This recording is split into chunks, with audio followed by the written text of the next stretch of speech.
Well, good afternoon, everyone. It is an honor and a pleasure to be here with you all. This brings my heart a lot of pleasure. This is one of my very favorite topics. It's great to get started here with you all today. My name is Marwa Hassanin. I am the System Director of Diversity, Equity, and Inclusion for Northern Light Health.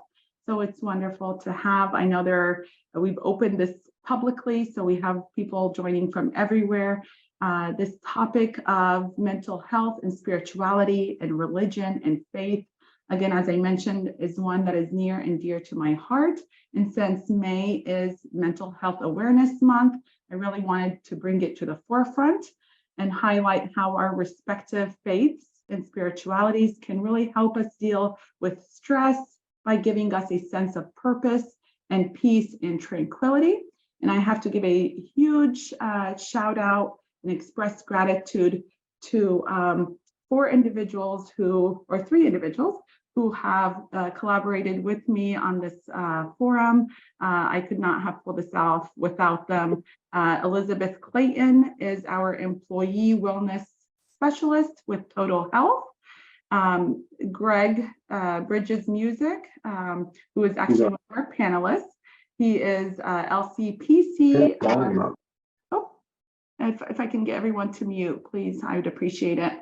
On the inpatient pediatric unit for Acadia, he is also chaplain for the Office of Spiritual Care. He works on the inpatient and outpatient care and spiritual support for the staff at Acadia. Thank you, Greg, for collaborating with me and really pulling this together, and then also being one of our panelists. And I'll tell you why here in just a second, but also a huge gratitude and a shout out to Doug Cotta, who is the spiritual care coordinator at EMMC and the Northern Light Health Cancer Center.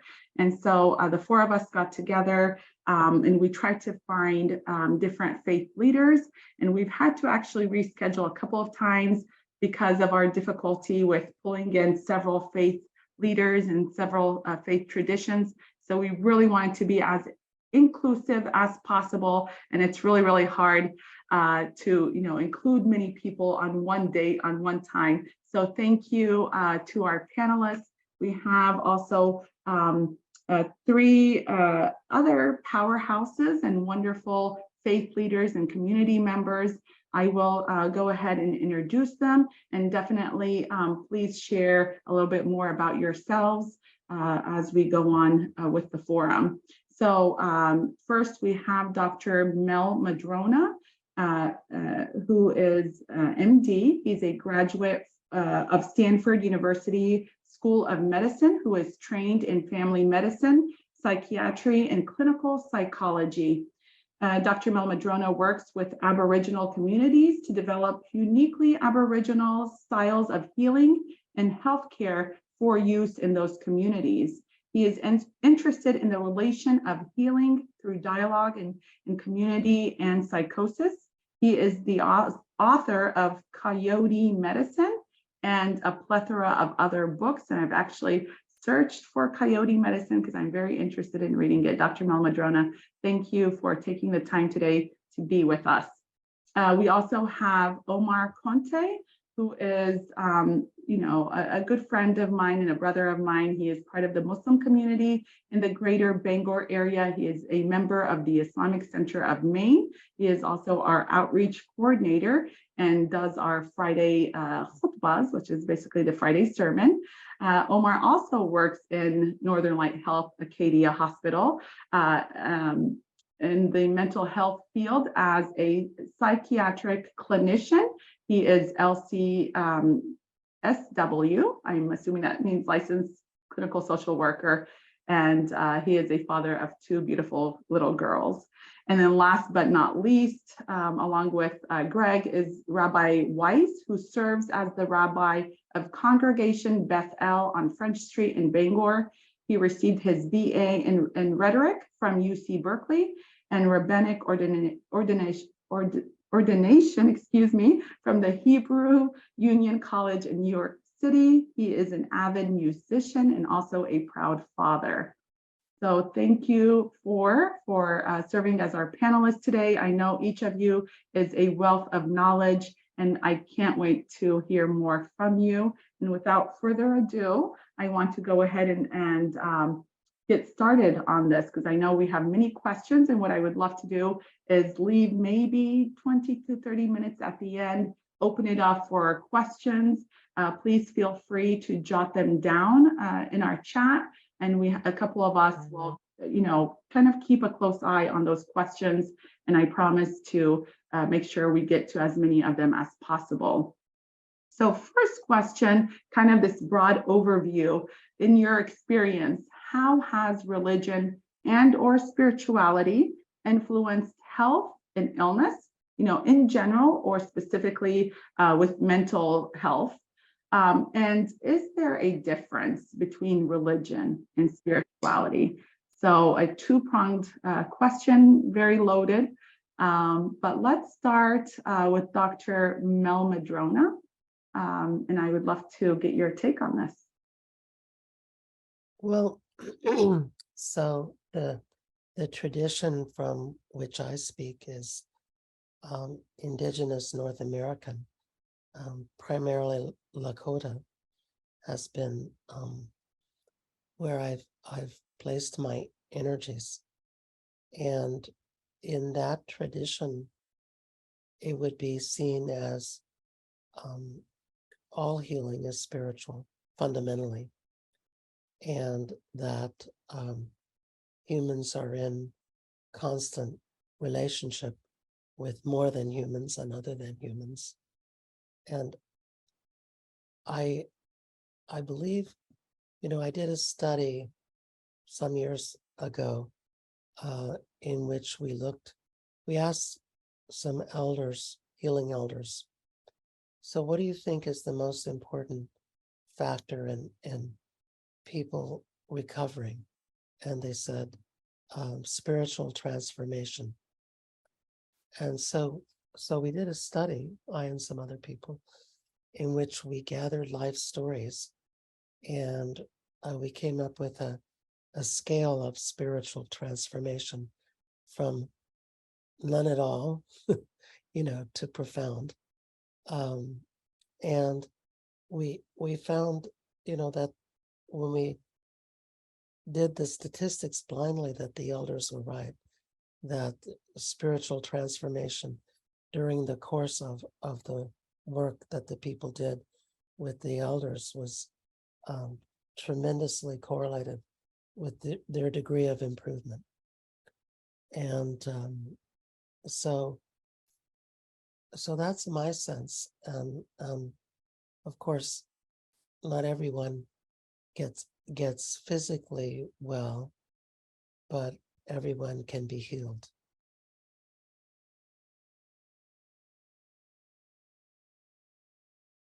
Excellent. Thank you for that. I'm just going to move down as I see you on my screen here. Omar, what's your take on this too, in terms of how religion and spirituality influence mental health and illness?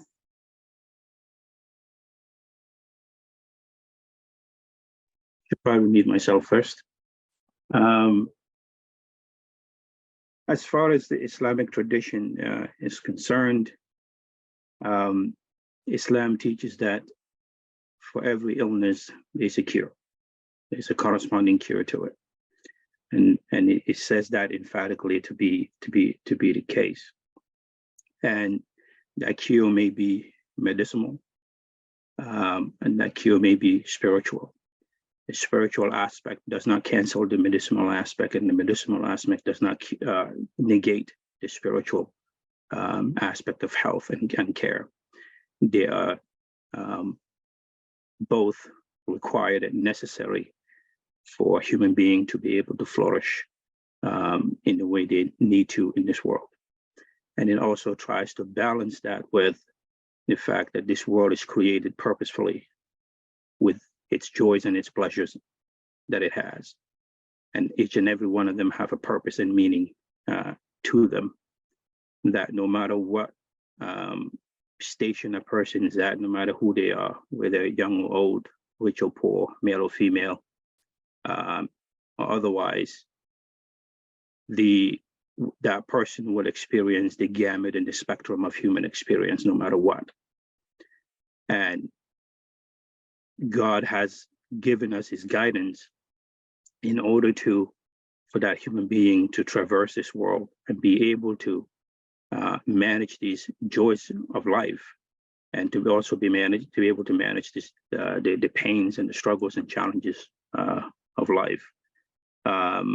Say one of the ancient Islamic scholars by the name of Ibn Hazm stated that that he searched for common goals amongst humankind to which all would agree to strive for excellence. That he says, I have found anything other than the vanquishing of anxiety amongst human beings. That this is something that the Islamic tradition has talked quite a bit about, mental health and health in general, that religion is required, and spirituality especially is required in order for human beings to maintain a mental and physical health in this world. And again, that does not negate the medicinal part of it, psychotherapy or any of those things. But spirituality is an absolute component and an essential component in human health in all its facets, in all its ways.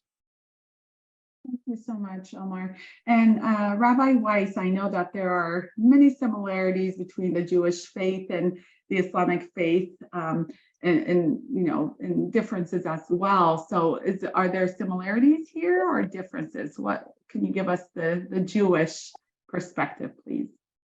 Sure, I'll offer a Jewish perspective. As with any perspective I offer today, is just really, it's the Jewish tradition is multivocal and quite diverse. So I offer my perspective from my as a Jew. Yes, there are a great many similarities between my understanding of the Jewish understanding of the role of Judaism vis-a-vis mental health. I think it's so there are many similarities with what Omar just shared. One thing I'll add, I'm not sure that I'm adding a difference, but maybe another similarity, is sort of the Jewish understanding, the Jewish pursuit of peace, of shalom, and the centrality of that concept. I think has bearing on how we think about mental illness and how to support people through it. It's not not plainly peace like peace and war, or absence of conflict or friction or even or disease even, but rather the concept of integrity or wholeness. And so helping a person, I think that sort of that concept, if evoked and if brought into a caring encounter, can help a person to find a sense of individual integrity, even as they suffer, and a sense of integrity in terms of belonging to a larger whole, even as they suffer. As far as the relationship between religion and spirituality, I think that Judaism has evolved on this point, and in its origins, there wasn't a lot of body spirit separation, sort of all one in the same. As Jewish thought developed, that changed, and so there was somewhat of a separation between the immaterial, the spiritual, emotions and thoughts and hopes and so forth, dreams, relevant to this discussion, and the body, and that opened us up to, as we heard about the Muslim position, to treat the body, treat the spirit. Neither they support one another. They're not in opposition. Excellent. Thank you so much.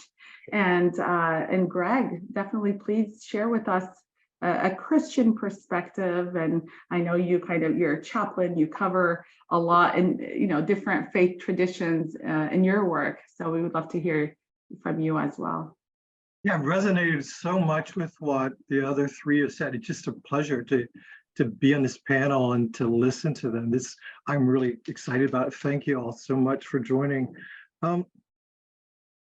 Yeah, it's interesting. So as chaplain, I teach about spirituality, which I come a lot from research base, and in mental health, we would use that word connection when we use spirituality. So when I'm trying to explain that, and I know that everybody has their own belief, their background, their own experience, but a lot of trauma, loss, divorce, death, those assaults, illness, all those things cause a loss of connection with people, with themselves, who they are. Often depression causes people to isolate or withdraw from others, right at the time when they most need it, from the things that give them joy, to withdraw from the larger world, from the natural world around them, to lose a sense of meaning and purpose.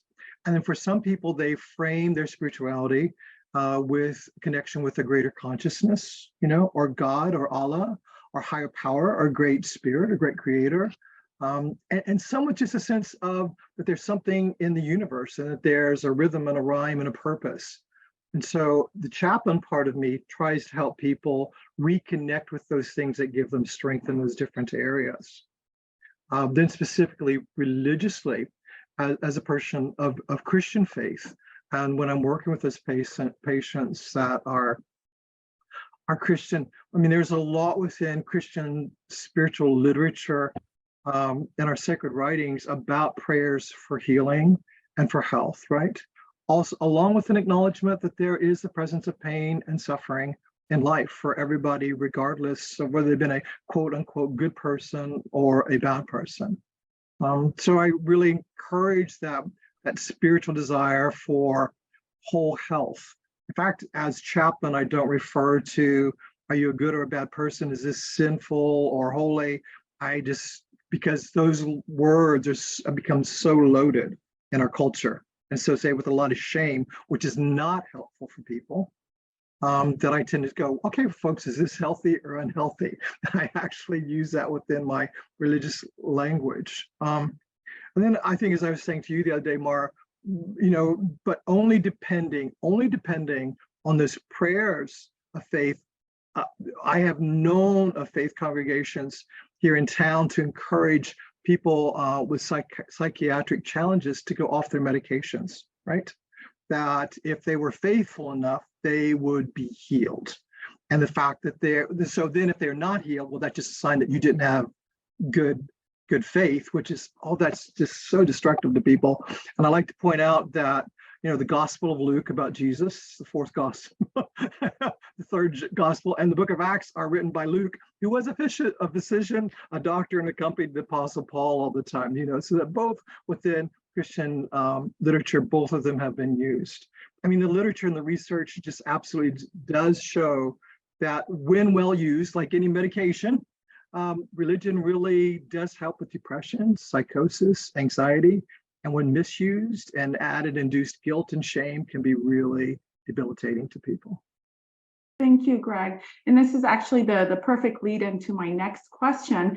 There have been many different views and differing views about the way that religion and mental health relate to one another.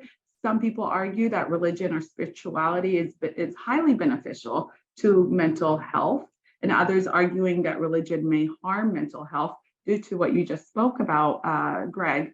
And so I would love to hear the different faith perspectives about, whether or not religion affects an individual's beliefs, and what about the stigma towards mental health, or mental illness, right? As Greg mentioned, for some faith traditions, and he talked about this recently, where get off your medication and let's just pray about it. Could you share with us your respective faith traditions, approach to this? And I will start with Dr. Mel Madrona. Let's see. So in North America, indigenous traditions, as far as I know, there's no religion. There's no body of writing and officials who keep track of the rules or the precepts. It's all a personal, individual matter, and people organize themselves around particular elders or combinations of elders as teachers, mentors, healers, in a somewhat fluid way, and tend to return over and over, to the ceremonies and the gatherings that person or persons lead. And so the teaching would be that we're spirit beings come to walk in physical form on the earth. And interestingly, the Bhagavad Gita actually says the same thing, which is kind of curious to me. And so the idea is that when we look at things from the spirit world, they can look easy, but when we get here, they can be really hard. And so the idea is that we should celebrate people who are suffering, because they're the canaries in the social coal mine, that they're pointing out the imbalances in society that exist. And had they not taken on that role and that suffering, then one of us might. And the Diné people in northern Arizona and northern New Mexico are so serious about that idea that if one person in the community is ill, they expect everyone in the community to contribute financially, materially, emotionally to the ceremony that needs to be conducted to assist that person to find healing. And so it's sort of a reverse stigma, in that the person who's suffering is honored for taking it on, and people thank that person for being willing to shoulder that burden, and people are expected to ask what they can do to lessen that person's burden and to lessen that person's suffering. And this is all happening in the context of community. So people surrounded by community of family, friends, fellow journeyers, and in the context of ceremonies and rituals that benefit everyone and contribute to the wellness of the person who's suffering. Thank you. Thank you so much. And I love, hearing a lot of the similarities, and I think we're going to continue seeing that, a lot of the similar themes. And I know as a Muslim, I hear a lot of the same that resonates with me from what you just said, Dr. Lewis, Dr. Mel Madrona. Omar, do you want to speak a little bit about that too? What Islam says about the stigma towards mental illness?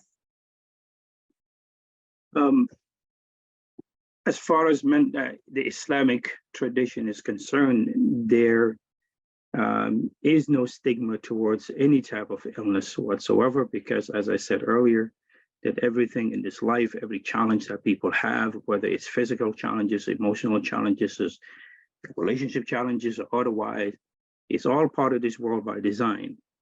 And so there is no, as far as Islamic tradition is concerned, is not. Obviously, there's a difference between Islam and Muslims, and in the Muslim communities, there's definitely stigma towards mental health and these type of things. But as when we're talking about the purely Islamic tradition, there is no stigma towards that, because we understand that everything that human beings experience in this world is by design.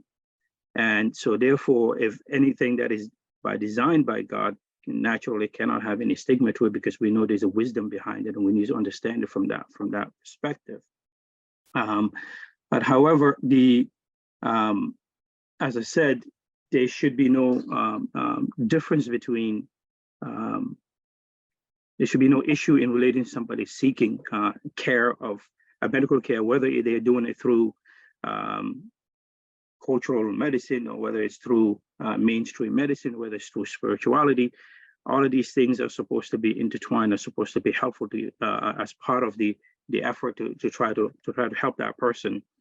But Islam, because every knowledge that we have in this world, Islam teaches that this is a knowledge that is given by God. Human beings cannot know anything or have any know-how of any ability to do anything except what God allows them to be able to know and to be able to do.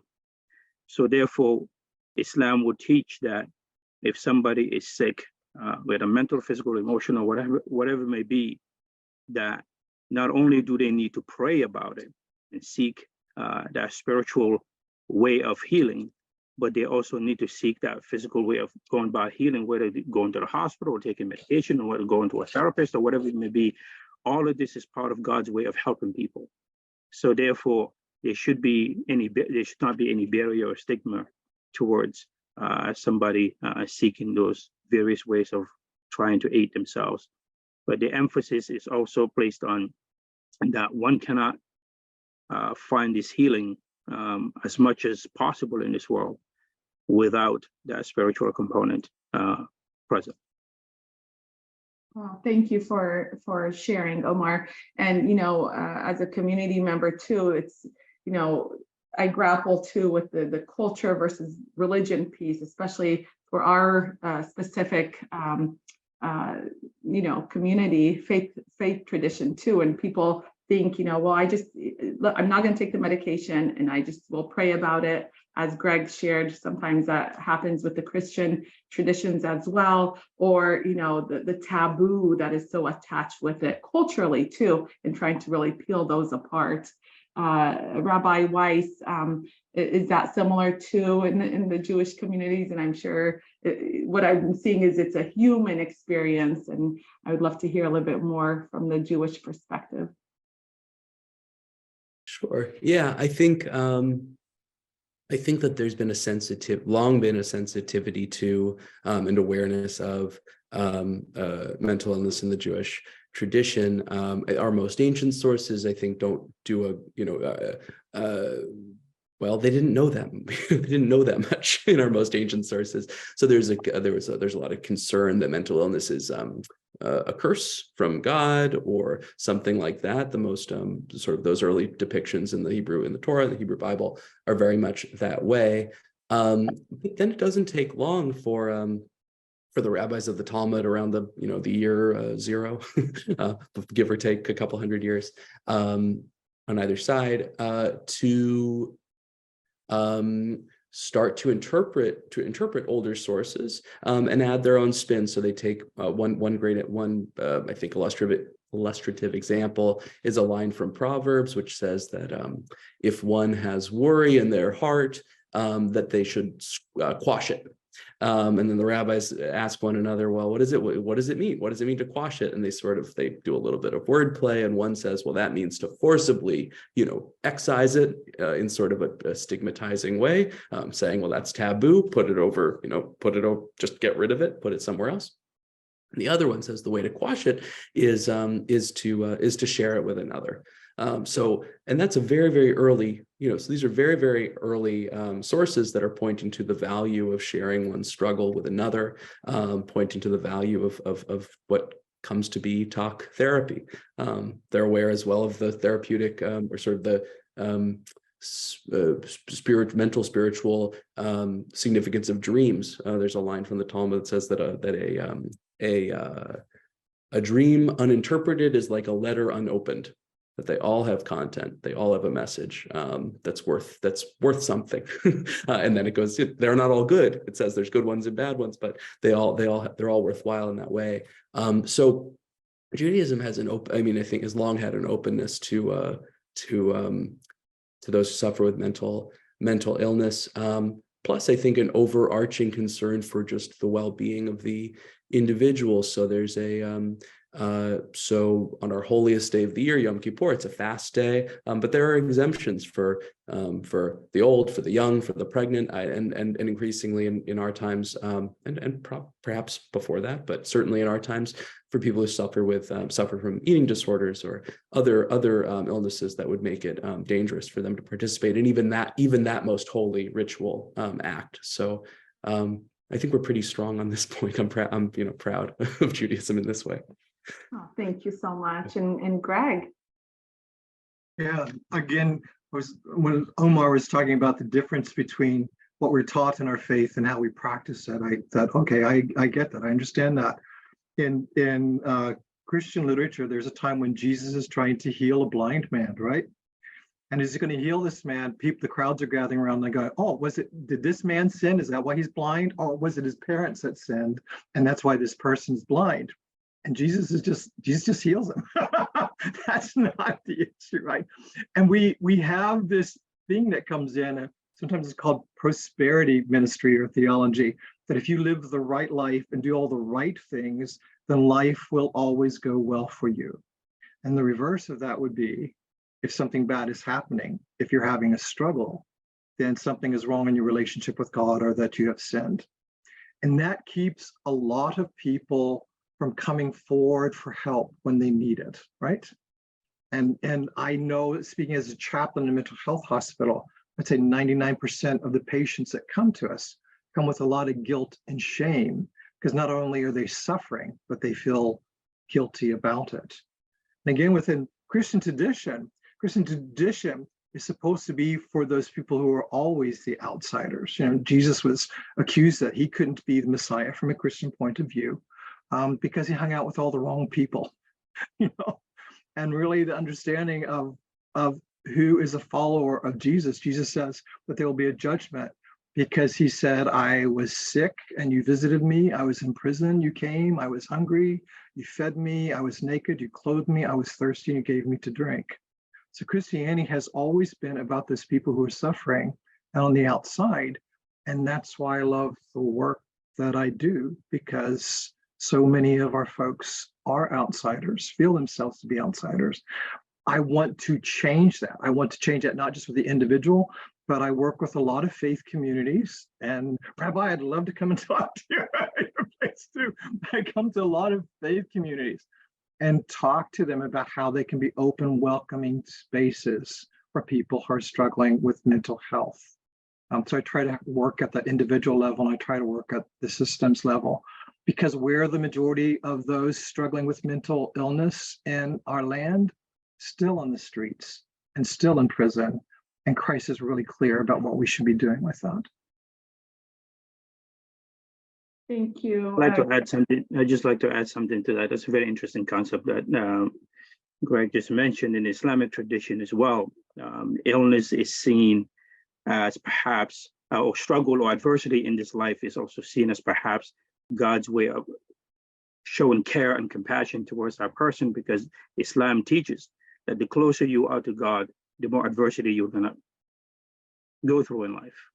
So a person going through difficulties and hardships may very well be an indicator of how close they are to God and how much they are loved by God, because we're taught that adversity and hardship, whether it's sickness or otherwise, may be a form of way of God expiating person's sins and wrongdoings in their life, so that he cleanses them in this world, so that in the next life, when they stand in front of God, they're absolutely free of any accountability whatsoever, as a way of mercy towards them.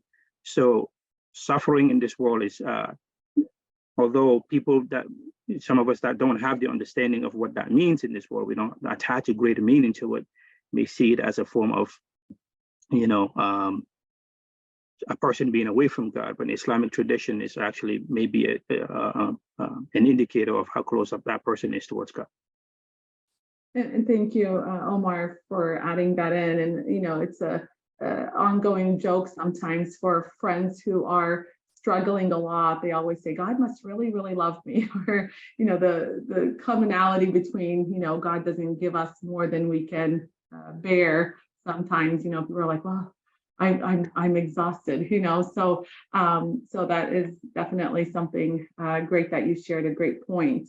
I want to dig deeper with each of you and ask a little bit more about approaches to mental health issues.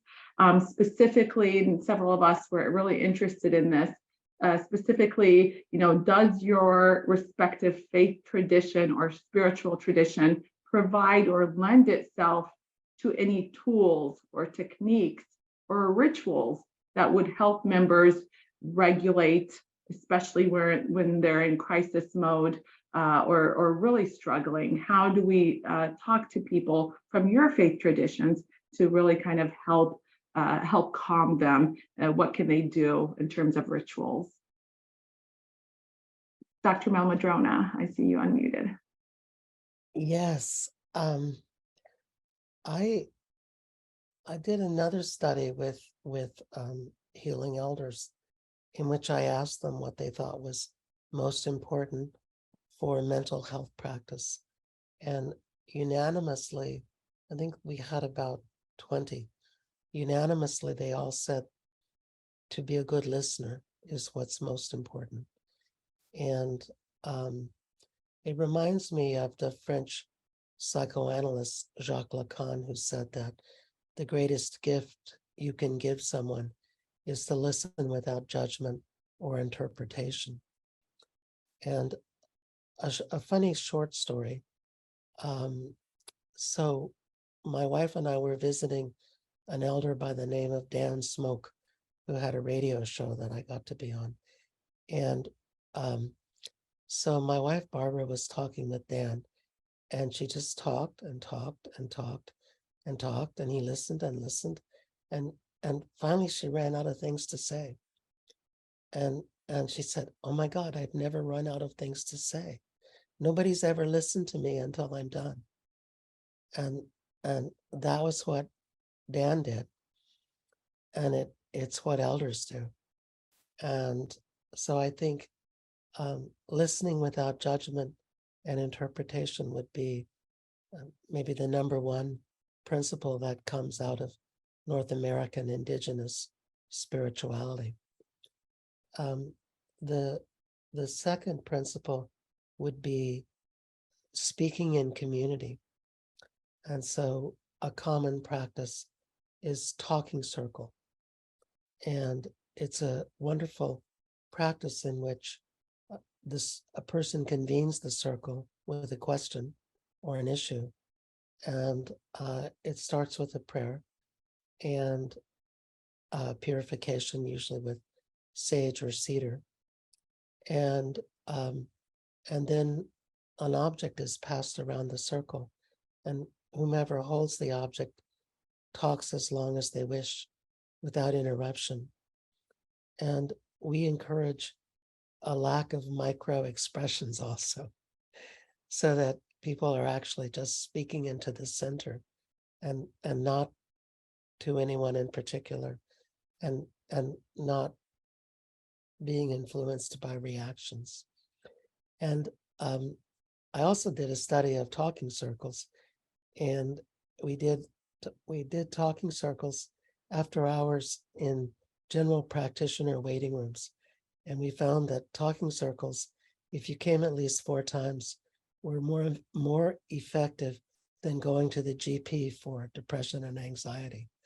So that was kind of fun. And of course, I'll just mention a couple other ceremonies, and then I suspect I will have used my portion of time allotted for this question. What we do, we commonly do fire ceremonies. I work for Wabanaki Public Health and Wellness, and so we do fire ceremonies for our clients.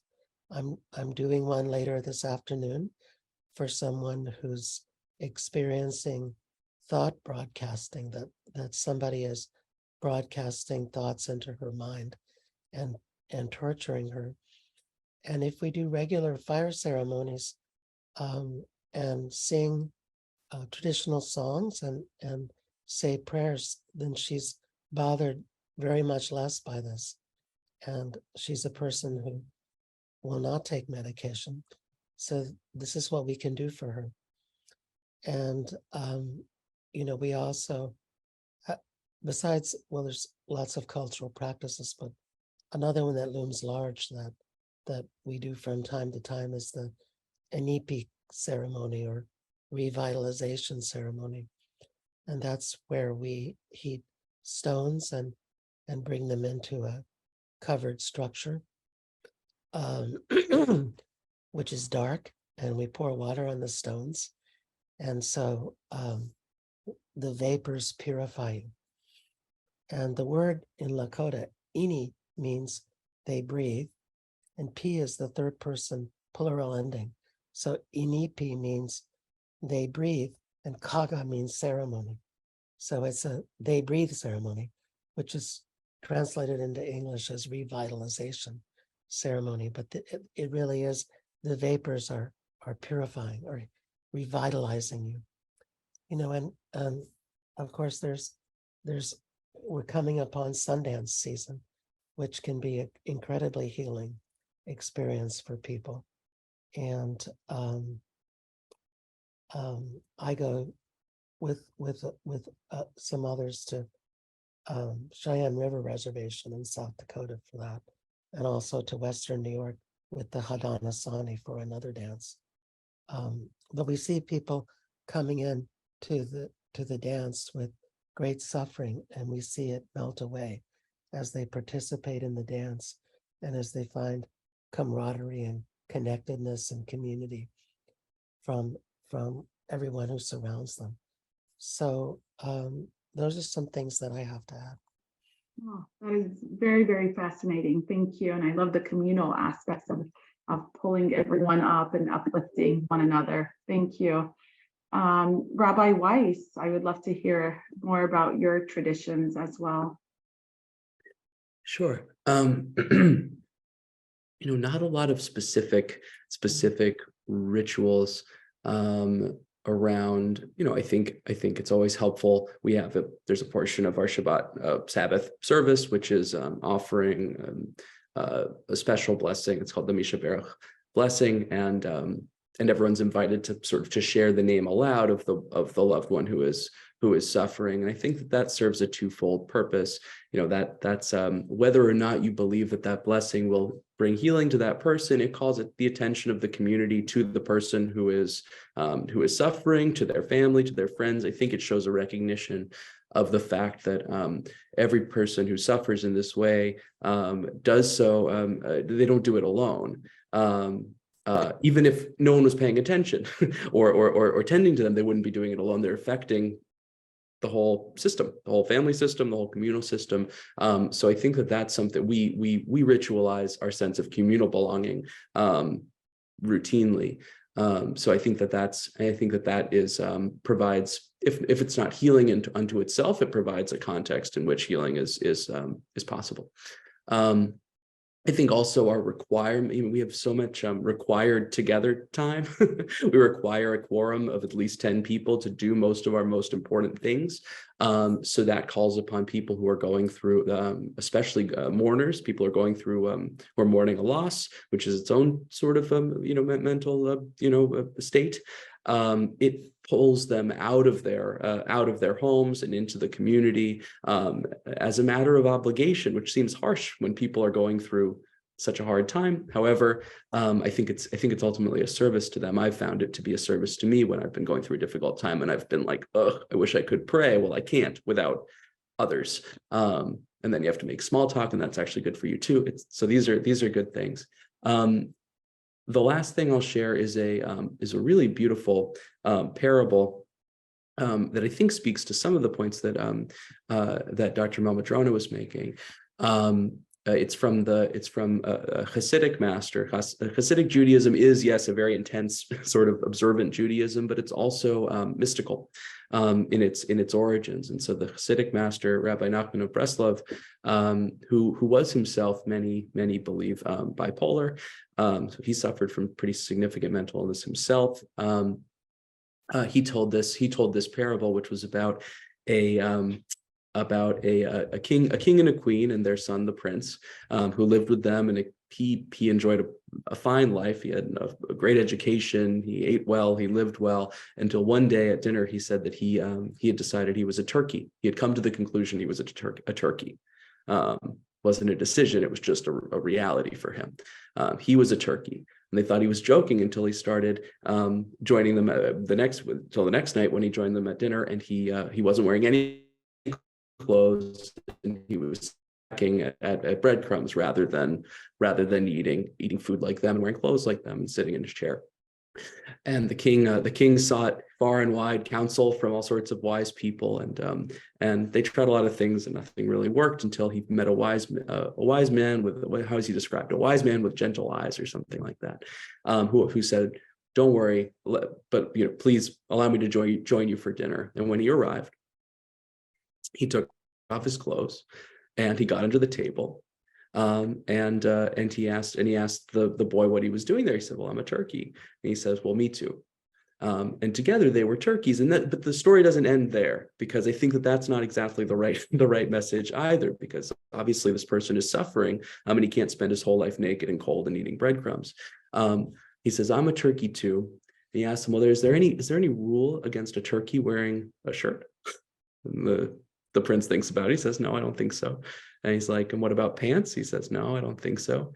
"And what about human food? Couldn't a turkey eat human food?" And he says, "Yes." And so slowly but surely, you treat what he does. My takeaway is you treat the person with dignity such that you believe what they're telling you. You empathize with it, you treat it as reality because it is reality. You step into their reality and you accompany them back from that place, back to a place where they can be better supported, better cared for, a healthier place, to use Greg's word. So that's a gem from our tradition that I'm happy to share today.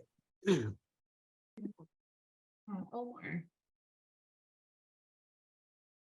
It's funny, there's a story about Ibn Sina treating a prince's son who thought he was a cow and wanted to be sacrificed. It's a very similar story, and I suspect Omar knows it. So earlier, I mentioned an ancient Andalusian scholar by the name of Ibn Hazm. He pointed out that the temporal nature of this world will inevitably lead a person into existential crisis, and that seeking meaning is our only way out, is our way out of this abyss or this crisis. So one of the ways Islam helps people manage the ups and downs of this world that we live in is to continuously remind them of the temporal nature of it. That this world is very, very brief. Our life is very short and very brief, is very temporal. Everything that you see around you is temporal. Nothing is everlasting. So therefore, we try to look at everything, whether it's matters that are of joy or matters that are of struggle, through this lens of temporality, that nothing lasts, whether it's joyful or painful. So we are taught in Islam, as Prophet Muhammad, peace and blessing be upon him, says, and the Quran teaches us, one thing that we do when something difficult happens is that we are taught to repeatedly say this phrase to remind us of temporal nature of this world, which is inna lillahi wa inna ilayhi raji'un in the Arabic language, which states that to God we belong and to God we will return. So we are taught that immediately when person faces calamity and something difficult comes upon them, they should immediately remind themselves that to God we belong and to God we return. To get them to center them immediately that this crisis that you're going through is temporal. And however, when something good comes their way, as Prophet Muhammad, peace and blessing, he said that how curious is the station of the believer, that everything that happens to him is good for him. That when good comes his way, he's grateful and that is good for him. And when calamity comes his way, he is patient and that's also good for him. Again, to emphasize the temporal nature of this world, that nothing is everlasting. We are here today and we're gone tomorrow. So don't get stuck on one thing, whether it's good or whether it's difficult. It all has its end. So we don't become desperate. We don't live in this perpetual crisis as if this is something that would be ongoing forever. And we see that in many stories in the Islamic tradition, where one of the stories is that a merchant, a business person who send these ships to sea to trade for him, and somebody comes running to him and they tell him, a disaster happened, all your ships have been was there a storm at sea and all your ships capsized and you lost all your wealth. And he simply and calmly responded to that person. He says, Alhamdulillah, may put all praises to God. And a little while later, somebody came running back to him and they said, no, it was not your ships, it was somebody else's ships. Your ships are saved. And he calmly, in the same manner, he responded, he says, Alhamdulillah, all praises to God. And the person says, wait a minute, I don't understand what's going on here. I told you lost everything. And you tell me all praises to God. And I told you all your stuff is saved. And you say, all praises, what is going on? He says, and he reminded them of the temporality of these things. He says, if the one who gave it to me in the first place took it, what right do I have to complain about it? Again, to emphasize the temporality of this world. We are taught in a way to deal with the manners of this world to always only depend on God. And we're told that if we depend on anything, that is a dependent itself, would inevitably lead us to more crisis and more weakness. But if we choose to depend on the one that is independent of all things, which is God, then we find the most assurity and the most strength that we can have in this world through any crisis, because we know that this God is absolutely capable of all things. We're taught that in the tradition of Islam, Prophet Muhammad, peace and blessing be upon him, would teach that whenever he will go into any crisis, immediately he will go into prayer. Whenever there's any crisis or concern or worry, he would immediately stand and he will say to the person who calls people to prayer, he would say, comfort my heart, comfort our hearts with the call to prayer, so that they can go into prayer to pray to God. And as well as community, Islam emphasizes community quite a bit, family, community, neighbors, all of these things as a means of getting us through some hardships and difficulties in this world. And these are all things God provided for us to use as a means of healing and connection and living in this world to get through the hardships and difficulties, and also as a means of celebrating with us as well when the good things come along. One of the prayers that we are also taught by Prophet Muhammad, peace and blessing be upon him, to say regarding this, mental health and what have you. He says, whoever is afflicted with grief and anxiety, then he should pray with these words.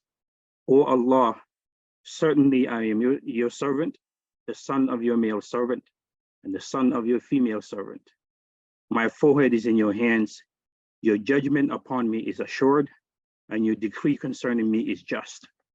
I ask you by every name that you have named yourself with, revealed in your book, taught any of your creation, or kept unto yourself in the knowledge of the unseen, that is with you, to make the Quran, the scripture, this guide that you give us in this life, the spring of my heart, the light of my chest, the banisher of my sadness, and the reliever of my stress.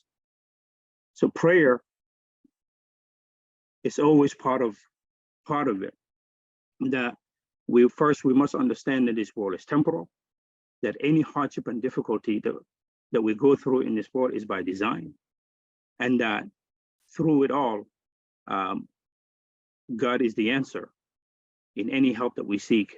That spirituality and God must be central in all of it. And those are some of the ways that Islam teaches us to deal with these things. First, to make sure that our soul is aligned with our desires. That the human being is made up of these two components, the soul and the human flesh and the human physical body. When those two things are going separate directions, there will be a storm going on inside of that person. There'll be trouble with that person. As we say in this country, a house divided within itself cannot stand. It's the same concept here, that if the human body and the soul that is within it are in conflict with one another, that person will be in conflict. But if that soul is aligned with the creator that created it and seeks to be closer to that creator, that person will be able to traverse and overcome any challenges that come their way. Thank you so much, Omar. Thank you. Excellent reminders. And Greg, last but not least, definitely. Couldn't hear you well, but I think I heard my name, right? There you are. There you're back. There you're back. Hi. Yeah. Sorry about that. No, it's okay. It's okay. Tomorrow I told you that I did a doctoral course. I was doing a class last autumn, was a great class made up of 8 different seminaries out of Berkeley. So we had Hindus, Jews, Muslims, some Unitarians, a smattering of Christians from different traditions. And the class was on spirituality and trauma. And so we had a lot of, we read My Grandmother's Hands, and absolutely about cross-generational racial trauma. I absolutely recommend anybody to read My Grandmother's Hands. So we're all reading this from this different backgrounds and different cultures, such a rich class. And at the end of that, our final project for that class on trauma and spirituality, on Buddhists, we had a number of Buddhists there as well. At the end of that class, we were all to bring a poem, a worship piece, a liturgy piece, or music. I wrote a song about how we would use ritual in the healing and processing of that trauma. So we all did that. I work in the hospital where we use occupational therapy a great deal in healing for trauma and anxiety and depression, because we understand the relationship between the sensory, the physical, and what's happening mentally and emotionally. And in Christian teaching, there is not a difference between soul and body. Those are not two separate things. That's Platonic thought. I saw Dr. Desrosiers Galen had written about Cartesian, Descartes, the French philosopher, who thought that the body was our prison, and the body was evil, and eventually the soul would be set free from that. And so that was used a lot. That's why you could enslave Black and brown bodies and let their souls go free and do it with no conscience, and hang Black bodies and imprison women, and now control LGBTQ bodies, right? Because the bodies and the souls are different things. But Christianity teaches that we are integrated wholes. And so ritual that impacts the body impacts the whole person. So there's a great deal of ritual within Christianity. And like Rabbi Weiss says, I'm one Christian speaking for thousands of denominations of Christianity, and there's a wide breadth of those practices. But each denomination, each group has its own physical, symbolic, ritual thing that they do to process trauma and grief and loss and joy. I mean, the most widespread within Christian communities is the Eucharist or the communion. And that's the sharing of the body and the blood of Christ. Different denominations interpret what that is, literally or metaphorically. Everybody has different view of what it means for Christ's presence to be with you. But still, people derive a great deal of peace and comfort by knowing that Christ in some way is present with us. And it's never done individually. You cannot take the Eucharist or communion on your own. You always have to do that with the group. So the word communion does not only mean communion with God, it also means communion with one another. And it means we have to make our relationships right with one another. And we have to make our relationships right with God. So we have often, most traditions, they do the Lord's Prayer. Our Father who art in heaven, hallowed be thy name. And it talks about forgive us our trespasses, our sins, our debtors, depending on what tradition you're in, as we forgive those who've trespassed against us. And I know for me, I was in a time of life where someone had really hurt me. It was one of the worst times in my life. And so it's not a slight hurt. It was horrible damage that someone had done to me. And I couldn't sing in church. I had never been a depressed person, but I was just slammed this wall. And I went to church and I couldn't even pray. But the fact that all these people around me together were praying, forgive us our sins as we forgive those who have sinned against us. Gradually, over months, I could feel the impact of that group together helping to lift my trauma, because I didn't want to stay in that same place, right? I didn't want to stay in those vengeful thoughts and those hurt feelings in that place of pain. So that's what the community does. Relationality is a big term right now in Christian theology. And Surgeon General has just said how we have a national epidemic of loneliness, and it has huge impact on us physically. And he said that he was saddened that there is a loss of institutionalized faith gathering.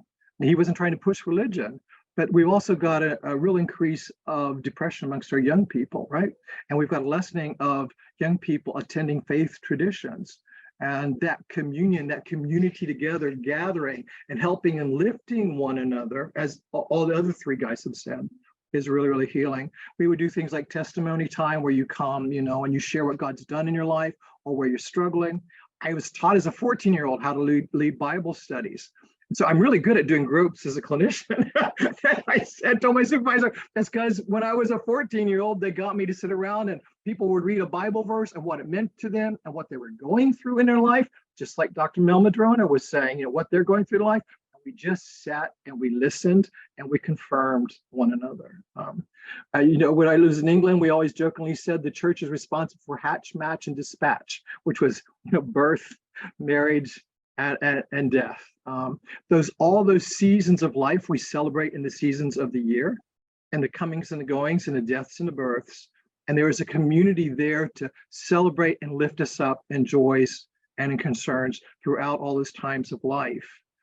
I do strongly believe in God, but I also know if God didn't exist, all those rituals and that coming together is in itself healthy. So physical things that we do are not meaningless. They have huge impact. Just as Dr. Mel Madrona was saying within his tradition, they have those things and how that happens. So Christianity uses a lot of symbolic ritual that brings a great deal of help to people.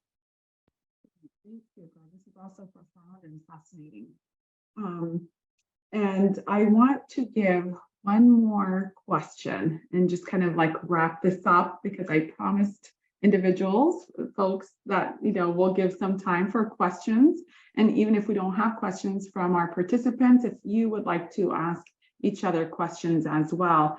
So, you know, I would love to know how you personally, as a faith leader in your respective communities, how you promote awareness and education, kind of like what we're doing right now around mental health issues, you know, and what's one message you want people, you know, participants today to leave this forum with? Is there something that I haven't covered in terms of questions? You know, your take, Dr. Mel Madrona.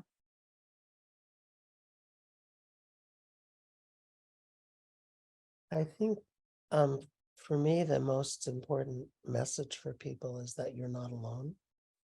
And at least in, you know, I think this mainstream cultural idea that you have to go off by yourself and get well in order to come back into fellowship with other people is probably the opposite of what needs to happen.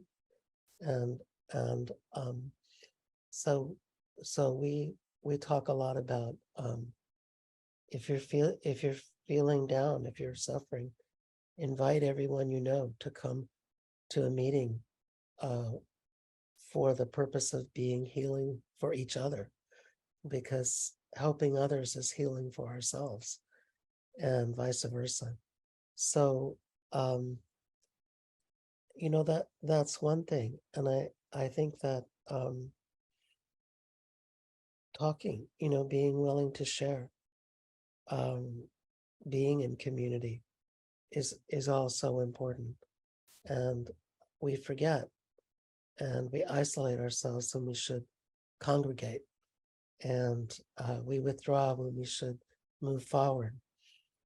And you know, I think, I mean, for me, it's a great mystery why people suffer, why some do and some don't. Of course, trauma is not a great mystery, and there's certainly enough of that. But if it's a mystery, then all we can do is come together and muddle through together using the resources that we have. So that's my end. That's it. Well, thank you. And what powerful message, especially post-pandemic, and trying to kind of, you know, get back into doing things again. Omar, what's your message to all of us, and how do you promote, you know, these types of, you know, conversations and education and awareness around mental health issues. I will second Dr. Melmadrona that I think we have pushed the concept of individuality way too far in the Western world, to the point where people are so, they apply this concept to everything, even to the point of suffering. People are suffering alone and separated from others, that we need to revisit this idea of individuality that is not absolute, that we need people to, community is extremely important. The human being cannot survive as an individual, whether they're in a state of good or in a state of difficulty. We need one another. We need people to congregate, and that's one of the teachings of Islam. That's why they emphasize it so much about congregation. Being in congregation of other people is far better than worshiping alone as a person, even though you can do that. But it is far better for you to congregate with people, talk to people, eat with people. And one of the famous personalities of Islam by the name of Abu Bakr as-Siddiq was that he will never eat a meal alone. So Islam would teach a meal that is made for one should be eaten by two. A meal that is made for two should be eaten by three. A meal made for three should be eaten by four. So to emphasize again the concept of community and being together and being around one another, we shouldn't have to do that. And I think that's one of the biggest things that we can emphasize for all of us. We may not agree on certain dogmas or doctrines of faith, but I think that's one thing we can all recognize as human beings, that we need each other. Well said. Thank you. Rabbi Weiss. I'm seeing a commonality here, a common theme. What is it? The congregating and Oh, yes. the communal bonds. Mm-hmm. That's certainly important. I think one way I think forcing people to be together even when they don't want to be, that's a good thing. That's one way that we well, the question's about raising awareness, right? About communicating to these issues. Promoting awareness and education. And what message do you want people to leave this forum with? So one way, I guess, as a leader of my community, I try to be authentic with with my own struggles, not to the point of not as an exhibitionist might, but as a way of sort of reminding people that I don't know, using all the time that I spend standing in front of people and talking as an opportunity to remind people that I'm a human being. It's easy as a rabbi because there's no suggestion that I'm some sort of higher moral authority. I'm just a teacher, which is a useful thing to be, but not necessarily a transcendent thing to be. So I try to be forthcoming with my own struggles. They are significant, less so these days than in the past. And I think that's opened the doors for others to be forthcoming about their struggles, and I hope to an even greater extent than I'm aware of. That maybe in the drive home or at other occasions, it's sort of normalized that such that people can talk to one another. I won't ever even find out about it.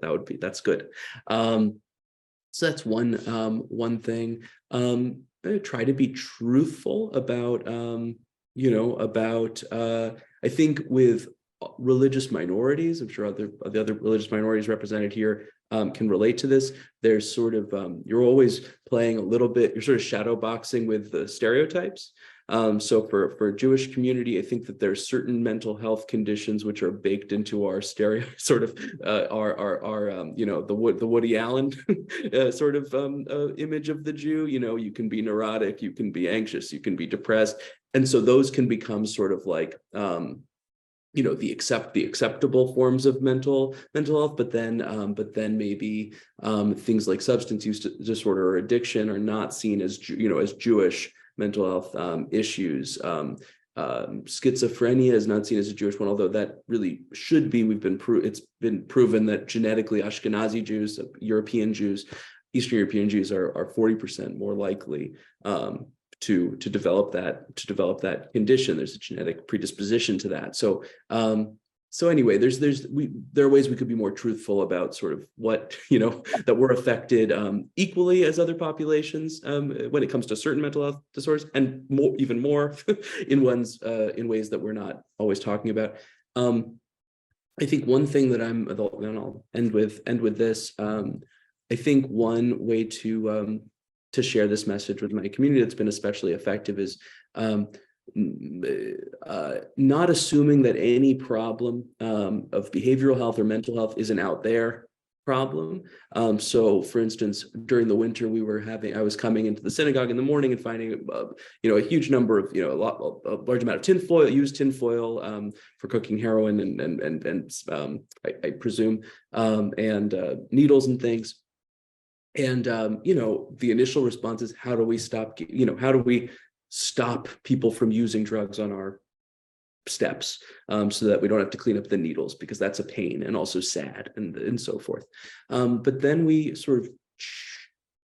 I tried to encourage us, and I think we've done a fine job of changing our thinking to think, well, this is something that's happening in our community. We don't know.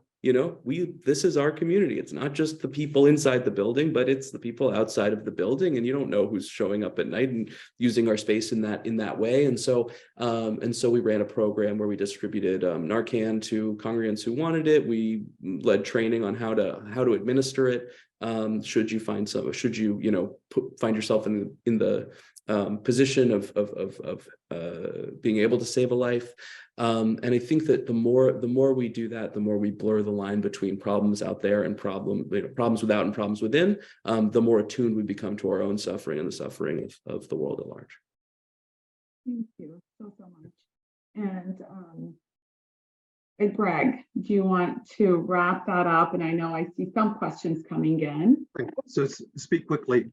So, hey, thank you for doing this, and thank the other three folks for coming. This has been a joy. I would love to have a three-hour coffee with the other three of you. Just talk. So do different things. I mean, we used to, pre-COVID, we would meet with over 100 different faith leaders, and we would talk about mental health problems, how to access mental health care, how to implement useful language into your sermons, your teaching, your groups around mental health care, to equip your different congregations, groups, gatherings to help folks. So we did a lot of that. Tried to train a whole lot mental health staff how to utilize spirituality with, because the research is there about how helpful it is. And for us as mental health providers, not to be afraid to go there when it's in the best interest of our clients. For example, one of our psych techs on third floor was up late one night when you have these great conversations, and a young woman in her early 20s who's transgender came up to my young friend who is an atheist for really profoundly wonderful, great, logical reasons, and said to my young friend who's an atheist, God must really hate me to make me this way. And so without blinking an eye, my young friend who's an atheist looked at her and said, no, you're perfect. God made you perfectly just the way you are. Because she had told him that she believed in God, and she had told him she had trouble matching her identity with her love for God, and that was causing her pain. And he knew in a moment, in a conversation I would never have heard, the doctor would never have heard, the nurse would have never heard, how to help that person integrate. So I'd really try to help across the board mental health providers not to be afraid to go there and to have the skills there. As you know, Marwa, I work a lot with LGBT community. And just as your faith drives you to bring more justice into this world, my faith does as well. And it breaks my heart to see so many people who feel that they are cut off from God or are cut off from their society, their community. Now, what's really interesting is well over 40% of the LGBTQ population in America are people of faith and attend faith communities, right? So I do a lot of work with that and try to help with that. Ultimately, Jesus gave me 2 commands: to love God with all that I am, and I'm doing my best. I'm on that journey, and to really love my neighbor as myself. And I'm really trying to do that. I'm trying to work on loving myself at the same time. And it's a journey in all 3 areas. So thanks a lot for having me today. Thank you so much, Greg.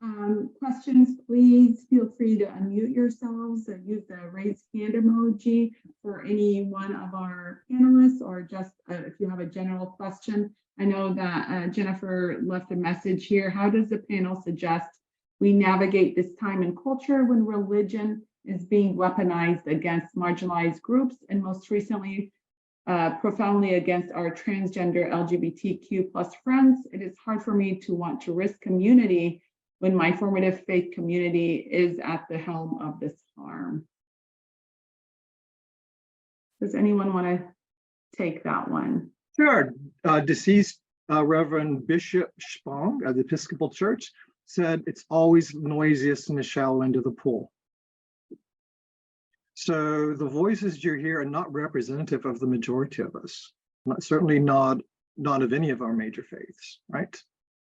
Omar talked about the difference between what our faiths teach and what some people practice. And, you know, a lot of those voices and so people want to know what the 10 Commandment means about taking God's name in vain. It's using God's name for harm and for destruction and for hatred. And that's not the majority of us. Unfortunately, we're men, clergy, therapists, and chaplain here, right? So this is not the majority of us, but we don't get the press. We don't get the news. There are loads. Rabbi Weiss is the head of a community that's very accepting and welcoming and confirming. I've got a lot of friends that attend his congregation.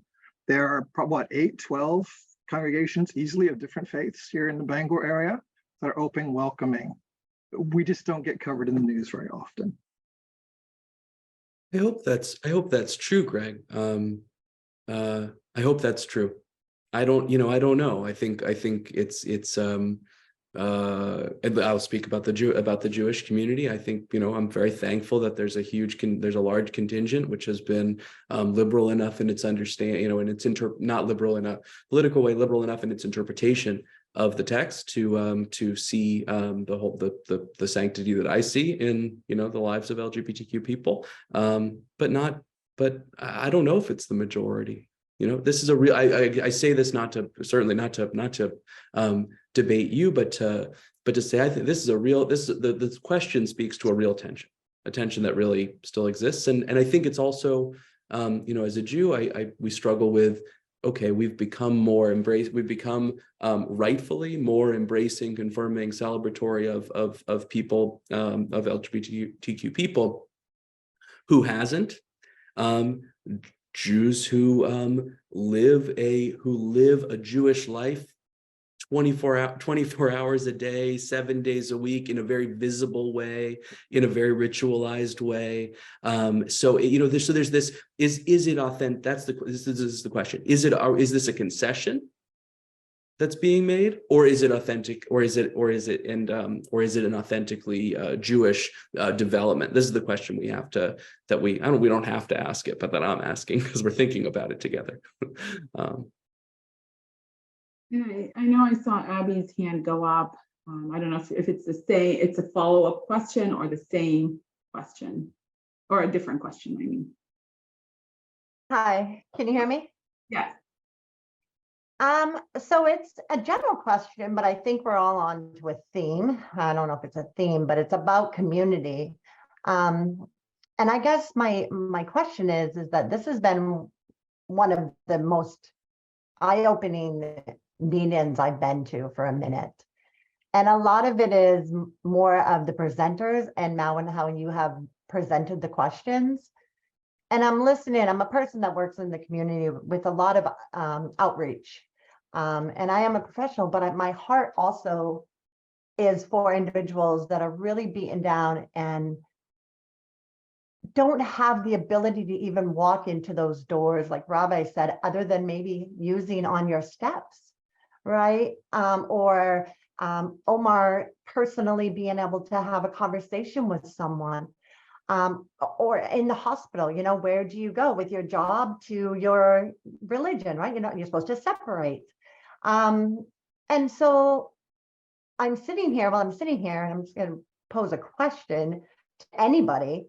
And I don't know if it's breaking. I just think we're in a time where we need to draw people to whatever they want to believe or don't even know what they believe. So like this forum has been great for us as professionals, but I think to myself, we could do a forum with individuals coming to hear about all the different beliefs that they could have, you know, I don't know, I'm just throwing it out there. Such a person that, and I don't know if anybody, Greg, Omar, Rabbi, or Lewis, I mean, we work for agencies, but I mean, how could we as agencies or as individuals have something that brings people that are, you know, people experiencing homelessness, people that want to go, clients, constituents, friends, and hear something different, that maybe that is where their path is, that God is leading them. So that, I guess it's a question, is that even possible? Maybe it's for you, Malin. Is that possible to, you know, get together and just do this? We are losing way too many people to death and trauma. That meant isolation is an epidemic.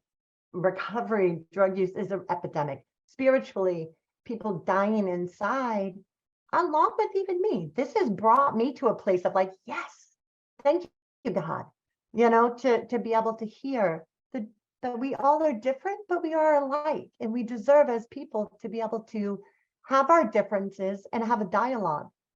And I think that might be something, and I don't know if anyone else wants to jump in on that. That's it.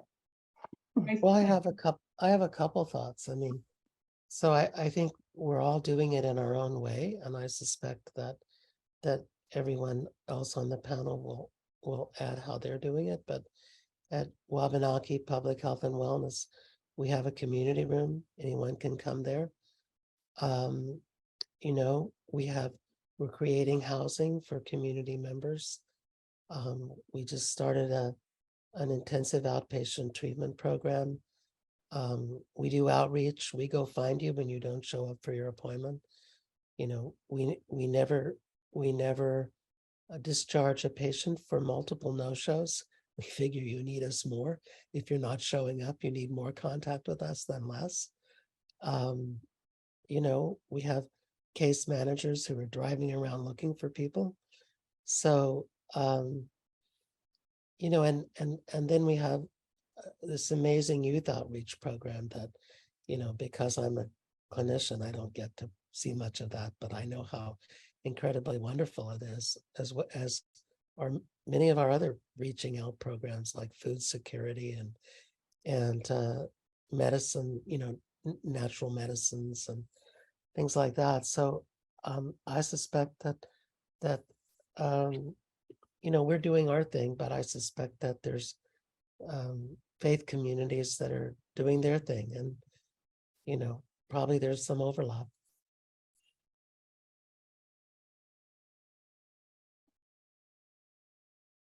Well, what I was going to say regarding that, I think, you know, one, we have to strike a balance between what we believe and what we hold dear in our belief systems and how we deal with our fellow human beings. Certainly, there's always going to be differences in concepts and in beliefs and in ideas of what is how we should live. However, those misconceptions and those differences in belief and concepts should not in any way, shape, or form negate anybody's humanity in the way we treat one another. I think it's impossible to erase those differences in terms of what we believe and what we don't believe.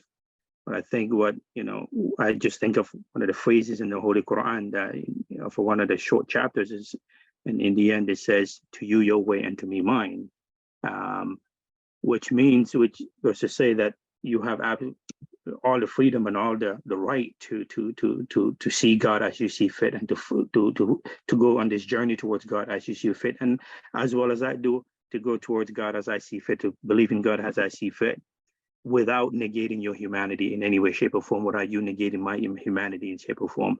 I think there has to be a space where that differences can occur without the negation of each other's humanity in any way, shape, or form.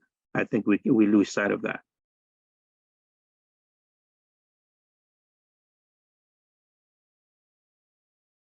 Rabbi Weiss or Greg, to Abby's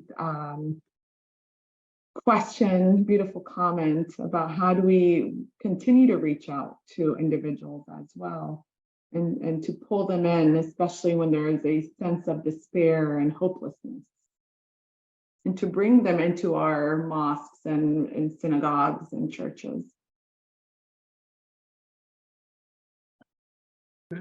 You just do it. I don't know. I mean, I think there's a tension in it for Jewish communities sometimes because we're not because we don't reach out very much because we're not looking for new recruits, you know. So there's sort of, I think we're out of, in that way. I think that religious groups who have been looking to add to their flock are more, maybe more exercised in doing that. You know, have a little bit more practice reaching out and saying, hey, come on.